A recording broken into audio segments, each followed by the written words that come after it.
నీ breakup story విన్నాకే నాకు అర్థమైంది. నీ బాయ్ ఫ్రెండ్ రూమ్ కి పిలిచే టైప్, నువ్వు కూడా వెళ్ళే టైపే కదా. నువ్వు ఫస్ట్ నైట్ రోజు అంత అగ్రెసివ్ గా ఉన్నప్పుడే నాకు డౌట్ వచ్చింది.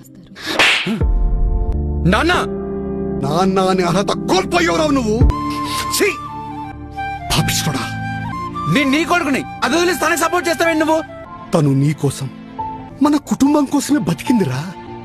తనలో నీకు ఆ ప్రేమ కనపడలేదు, కానీ ఎప్పుడో జరిగిన తన ప్రేమ కథ మాత్రం గుర్తుకొచ్చింది నీకు. నీ మూర్ఖత్వంతో వజ్రం లాంటి పిల్లని పదమ్మా. నాన్న 2 years గా నేను చేస్తున్న ప్రాజెక్ట్ అప్రూవల్ వచ్చింది. సంతోషమమ్మా. God bless you. నాకు తెలుసమ్మా నువ్వు ఖచ్చితంగా పైకొస్తావని. ఎవరండి చెప్పింది అబ్బాయి పుడితే ప్లస్ అని, అమ్మాయి పుడితే మైనస్ అని? అమ్మాయి మనకు ప్రేమ పంచుతుంది, మన చివరి వరకు కూడా అమ్మాయి మనకి తోడుంటుంది.